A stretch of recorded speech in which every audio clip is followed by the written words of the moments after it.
रानी की खूबसूरती ने क्यों तबाह कर दिया? बहुत समय पहले सोनगढ़ नाम का एक घना जंगल था। इतना सुंदर कि पत्तों से छनकर आती धूप जैसे सोना बरसाती हो।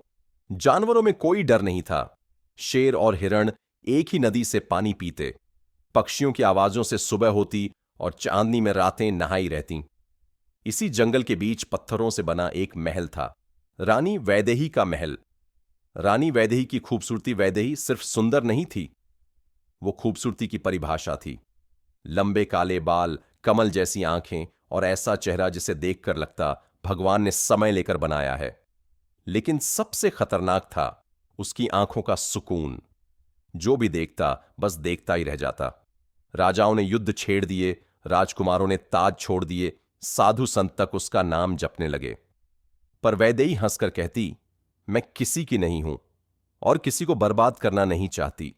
जंगल के किनारे एक लकड़हारा रहता था, अरण्य। ना राजा, ना योद्धा, ना अमीर, बस सच्चा, शांत और गहरी आंखों वाला। एक दिन अरण्य घायल शेर को बचाता है। जंगल उसे अपना मान लेता है। उसी दिन उसकी पहली मुलाकात होती है रानी वैदेही से। वैदेही महल से बाहर नदी किनारे आई थी। अरण्य ने नजर उठाई और वही पल उसकी जिंदगी बदल गया। लेकिन उसने आंखें झुका लीं। वैदेही मुस्कुराई, तुम मेरी तरह नहीं देखते, डर या लालच से। अरण्य बोला, मैं इंसान नहीं, बस एक पेड़ हूं जो छाया देना जानता है। वहीं दो दिल चुपचाप जुड़ गए।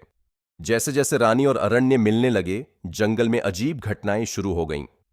जानवर आक्रामक होने लगे, पेड़ सूखने लगे, रात में रोने की आवाजें आने लगीं। जंगल की आत्मा जाग चुकी थी। महल की सबसे पुरानी दासी ने सच बताया, रानी की खूबसूरती श्राप है जिसे प्रेम से रोका जा सकता है। अगर रानी किसी को सच्चे दिल से चाहे तो श्राप टूट सकता है, लेकिन अगर लोग लालच में चाहें तो जंगल नष्ट हो जाएगा। अरण्य को सच पता चला। उसने वैदेही से कहा, मैं चला जाऊंगा ताकि जंगल बचे।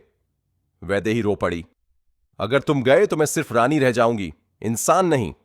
राजाओं ने हमला कर दिया। जंगल जलने लगा, जानवर पागल हो गए, आसमान काला हो गया। जंगल की आत्मा प्रकट हुई। एक को मिटना होगा। वैदेही आगे बढ़ी। उसने अरण्य को गले लगाया और बोली, मैं खूबसूरती नहीं, प्रेम बनना चाहती हूं। अगले ही पल वो पत्थर की मूर्ति बन गई। अरण्य चीख पड़ा। जंगल शांत हो गया। आज भी सोनगढ़ जंगल में एक सुंदर मूर्ति खड़ी है। लोग कहते हैं, अगर कोई सच्चे प्रेम से देखे तो मूर्ति की आंखों में आंसू आ जाते हैं, और जो लालच से देखे वो रास्ता भटक जाता है।